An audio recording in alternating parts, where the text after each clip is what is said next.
My name is Clarice Dalton, and I've spent most of my adult life behind a bench, listening to lies unravel. You'd think I'd be immune to cruelty by now, but nothing hardens you quite like the kind that comes wrapped in a silk dress and a sister's smile.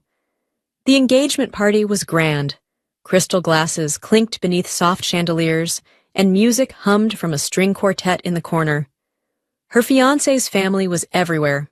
Perfect teeth, perfect posture, perfect ignorance. And then there was me, the older sister no one bothered to introduce properly, the one they called quiet, as if that were an insult. I arrived on time, dressed in understated black, just as I always do in court. And as I crossed the room toward the champagne table, my sister looked me straight in the eyes, tilted her head ever so slightly, and smiled. Not the kind of smile that welcomes, the kind that says, "You're not supposed to be here." She leaned into her friends, whispered something behind her hand, and they all turned to glance at me, curious, amused, dismissive. I didn't flinch. I've heard murderers try to charm a jury. I've watched families crumble under the weight of one bad decision. But that night, standing under the soft glow of chandeliers and judgment, I realized something else. The worst betrayals don't come from strangers. They come from the people who know exactly where to aim.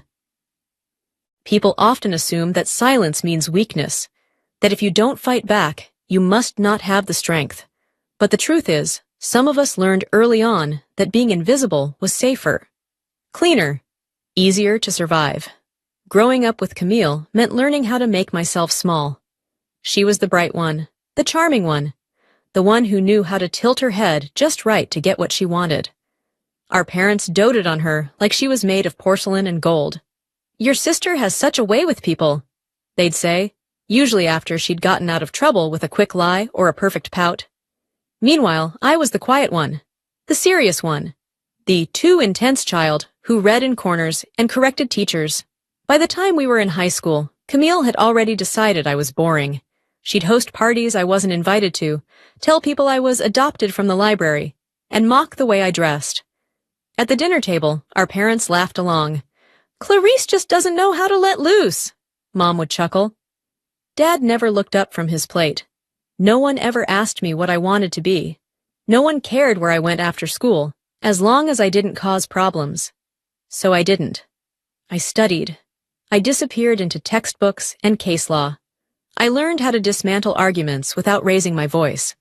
While Camille chased college boys and botched her communications degree, I graduated early and got into law school without a single cheer from home. When the acceptance letter came, Camille rolled her eyes and said, "So you're gonna be one of those courtroom women with no life, huh?" I didn't answer her. I didn't need to. After graduation, I moved across the state, clerked for a federal judge, prosecuted white-collar crime cases until my name began to mean something in the legal community. I was appointed to the bench at 38, the youngest in my district at the time. The newspaper wrote about it. My name was on the front page of the Metro section, just below a photo of me standing in front of the courthouse, robe in hand. I sent a copy to my parents. No one called. The silence from them wasn't shocking. By then, I had learned the difference between distance and peace. It didn't hurt the way it used to. I had my courtroom, my chambers, my life. I wore my title like armor and used my voice to cut through the nonsense of liars and petty grievances. In court, people listened to me. In my family, I was still just the older sister. I only saw Camille a few times after that. Weddings, birthdays, the occasional holiday where Mom begged us to pretend we were still close. She'd show up in sequins and stilettos, always with a new story about how exhausting her social life was. I'd sit at the end of the table, watching her perform, wondering how someone could be so full of noise and still say nothing that mattered. We hadn't spoken in over a year when I got the invitation. It was a glossy white envelope with rose gold trim, scented, of course, with some cloying floral perfume. Inside was a card that read, "Join us in celebrating the engagement of Camille Dalton and Jonathan Pierce." There was no mention of me on the invite, no +1, not even a handwritten note. Then came the text, "Hi sis, just FYI. Don't feel like you have to come if you're busy. Jonathan's family is a little high profile. Try not to wear anything too serious, okay? XXC. Too serious. That line stayed with me for days. She had no idea how serious I'd become. How many lives I'd changed with the swing of a gavel. How many men in $1,000 suits had called me Your Honor, with trembling voices. Camille still thought of me as the girl in second-hand clothes, clinging to books and formality. She didn't know me at all, but that was the thing. They never asked. So I bought a dress. Simple, black, elegant. Not flashy, just tailored. I booked a flight, rented a car, declined the hotel room she offered, and made my own arrangements. And then, for the first time in a decade, I walked back into the lion's den with no intention of shrinking. I wasn't going for her. I wasn't even going for them. I was going for the silence. The one that had followed me for years. And the one I was finally ready to break. The venue was a glassy hilltop estate, with manicured hedges and valet parking. The kind of place you rent not because you like it, but because you want people to know you can afford it. Camille's name was printed in gold on the welcome sign, followed by Jonathan's in a slightly smaller font, which already told me everything I needed to know about their dynamic. I arrived 5 minutes early. Always 5, never more. I watched from the car as guests trickled in, hugging, laughing, adjusting expensive cufflinks and dresses that still had creases from their plastic packaging. Camille had always been obsessed with appearing upper class, even if her bank account said otherwise. I imagined she'd spun a charming narrative for Jonathan's family, one where she was the elegant socialite, and her sister was too rigid to be relevant. And then I walked in. There was no announcement, no gasp, just a glance from the hostess, who handed me a champagne flute and said, "Welcome." Her voice was polite, distant, and I could tell she had no idea who I was. Perfect. Inside, the place was buzzing. People in polished shoes and practiced smiles floated from corner to corner, circling Camille like she was the sun. I stayed near the back, sipping quietly, watching how easily everyone fell into orbit around her. She looked beautiful, I'll admit that. But beauty and character have never had much to do with each other. I caught sight of our parents across the room. My father's hair was grayer, but he still had that same passive expression he wore through most of our childhoods, present but not involved. My mother, on the other hand, was beaming, wearing a dress too young for her age and a necklace I recognized as a gift I'd sent years ago, one she'd never acknowledged. She saw me, paused, and smiled with a polite confusion, like I was an acquaintance she couldn't quite place. Then turned back to her friends. Not a word, not even a wave. I found a seat near a corner table, partially shielded by one of the oversized flower arrangements. It was better this way. They didn't want me visible, and I didn't want to be seen through their eyes anymore. Then Camille found me. She was in full hostess mode, air kisses, soft hands, fake laughter. When her eyes landed on me, something behind them tightened. "Well, look who made it," she said, voice dripping with performative warmth. "I wasn't sure you'd come. Didn't think this kind of scene was really your thing." "It usually isn't," I replied, matching her smile with one of my own. "But I had the time." She gestured to my dress with a raised eyebrow. "Black, huh? Bold choice for an engagement party." I didn't bother explaining that black was what I wore when I wanted to be taken seriously. I knew better than to offer depth to people who came only to skim the surface. "I figured someone needed to ground the palate," I said instead. She blinked, clearly unsure if I was being sarcastic. Then she leaned in and lowered her voice. "Just try not to make things awkward, okay? Jonathan's family is, they're very big on appearances, and they ask a lot of questions." I held her gaze. "Then maybe they'll get real answers." That was enough to make her laugh, loudly, theatrically, before waving it off like I'd made a joke. Classic Clarice, always so intense. She flitted off before I could reply, already mid-giggle with someone in heels too high to walk in. I exhaled slowly and sipped my drink. There it was again, that word, intense, a lifetime of being called too much, when all I ever tried to be was enough. Jonathan approached me later during dinner. I was alone at the table, picking at a plate of smoked duck that had gone cold. He looked like a politician, tall, smooth, careful, the kind of man who shook hands with both palms and probably practiced empathy in the mirror. "Clarice, right?" he asked. "Camille's sister?" I nodded. "That's me." He smiled, but it didn't quite reach his eyes. "She doesn't talk about you much. I wasn't sure if you two were close." I tilted my head. "We're sisters." He chuckled, unsure what to do with that. "She said you do something in law?" I met his gaze. "Something like that." There was a flicker of curiosity behind his eyes, but it faded. He asked nothing further. Camille had likely filled his head with some diluted version of my life, maybe paralegal, maybe policy aide, anything but the truth. Which was fine. Some truths are like verdicts. You don't hand them out before the trial's over. Dinner gave way to speeches. Camille's friends rose one by one, giggling through toasts full of childhood memories and compliments so sweet they bordered on syrup. It was the kind of performance that made people feel important by association, laugh in the right places, sip on cue, smile for the camera. Camille soaked in the attention like it was sunlight, her laughter floating through the room with the polish of someone used to being adored. I stayed seated at the far end of the hall, partly obscured by a centerpiece of white orchids. I wasn't there to be seen. They made it easy. Throughout the evening, I'd become a fixture, someone people passed without registering. A single woman in black at the edge of a party meant for paired champagne flutes and pastel photo ops. A few people smiled politely. No one asked who I was, not even Jonathan's relatives, despite Camille introducing half the room with exaggerated stories about how connected she was to this person or that cousin. At one point, I overheard someone ask Jonathan if Camille had any siblings. He shrugged.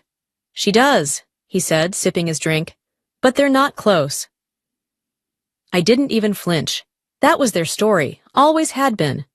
I was the distant one, cold, stern. Too serious. Never mind that Camille hadn't returned a birthday call in 5 years, or that I'd flown across the state for Mom's surgery and was asked to wait outside the recovery room so Camille could have space. Let them tell it how they liked. I'd lived long enough to know the difference between truth and narrative. And then Camille stood. She tapped her glass with her fork, all eyes swiveling toward her. The spotlight from the chandelier glinted off her sequined dress like a warning flare. She took center stage as if it were built for her. "I just want to thank everyone for being here tonight," she said, beaming. "Truly, I feel so lucky." The crowd smiled back. Some already had their phones raised, capturing what they assumed would be another charming speech. "I know this may come as a shock," she went on giggling, "but I wasn't always this put together." Soft laughter. Jonathan smiled, leaning back in his chair, proud. "In fact," Camille continued, "growing up, I was the wild one. My sister, Clarice, was the opposite. She was, let's just say, very strict, very by the book." There was a pause, the kind people mistake for humility before a joke lands. "She once filed a formal complaint because I borrowed her sweater without asking. I was 13. Laughter erupted. I stayed still, my expression unreadable. "She's always been that way," Camille said, waving her hand dismissively. "Judgy, rigid. Honestly, I'm just grateful she showed up tonight. She's not big on family gatherings, or, smiling." She looked right at me, held the gaze just long enough to register, then winked. My fork rested lightly beside my untouched entree. Jonathan nudged her. "Be nice," he said with a grin. Then he turned toward me, smiling like he was part of a harmless inside joke. "But really," he added, "we're lucky she made time. I mean, Camille said you work in, what was it, county records?" I tilted my head slightly, not speaking. "Or maybe admin," he added. "Either way, sounds like important paperwork." There it was. The insult wasn't even cruel. It was worse. It was condescendingly small, an erasure spoken so casually it didn't even sting, just clarified. Camille looked pleased. Her smile stretched like a cat's, basking in the assumption that I would, as always, swallow it in silence. I wiped the edge of my glass and met Jonathan's gaze. "I'm sorry," I said calmly. "Where did you hear that?" He blinked. "Camille said something about you working in government? Office work?" I didn't answer right away. Let the moment stretch. Let the pressure build where their confidence used to sit. "No," I said. "That's not correct." Camille laughed nervously. "Oh, come on! Don't be so dramatic." "She's right," I said, still looking at Jonathan. "I don't work in office administration." Another pause. Longer this time. "I'm a judge," I said. The silence was immediate, thick, like the room had inhaled and didn't know how to exhale. From a table to the left, a voice broke through. "Wait. Judge Dalton?" Heads turned. Someone gasped. A woman closer to the stage narrowed her eyes. "From the Ferris decision?" she whispered. I heard it. So did Camille. Jonathan stared at me like he was seeing something under the surface of a painting, something he hadn't realized was there. "You're a judge?" he asked. But this time there was no grin, no charm. I nodded once. "Superior Court, 11th District." His hand dropped from Camille's back. "But Camille said you never really made it far, that you were—" I didn't wait for the rest. The woman in green near the bar spoke up again, louder now. "She handled the Eastman case. That sentencing got national coverage." More murmurs. Phones slipped out of pockets. Google searches launched beneath linen tablecloths. One man adjusted his tie. A woman looked sheepish as she realized she had been laughing just moments earlier. And Camille? Her face shifted. No longer confident. Not angry. Just cornered. "I didn't know she was still doing that," she muttered. "I thought she gave it up." I stood then, not abruptly, slowly, with purpose. I folded my napkin and set it gently on my plate. Every move carried weight now, not because I forced it, but because the weight had always been there. They just never saw it. I met Jonathan's eyes one last time. "When people don't ask questions," I said softly, "they shouldn't be surprised by the answers." Camille opened her mouth, but no words came out. She looked at our parents, who looked just as stunned. My mother's lips were slightly parted. My father had gone pale. I walked past them all, past the shocked whispers and sideways glances and melting facades. No need for drama, no theatrics, just quiet gravity. I didn't need to explain myself. The verdict had already been delivered. I didn't stay for dessert. There was nothing more to be said, nothing sweeter than the silence I left behind. Outside, the night felt cooler, cleaner, the kind of quiet that doesn't demand attention. It just exists, steady and real. I walked to my car without turning back. No applause, no farewell. Just the sound of gravel and freedom.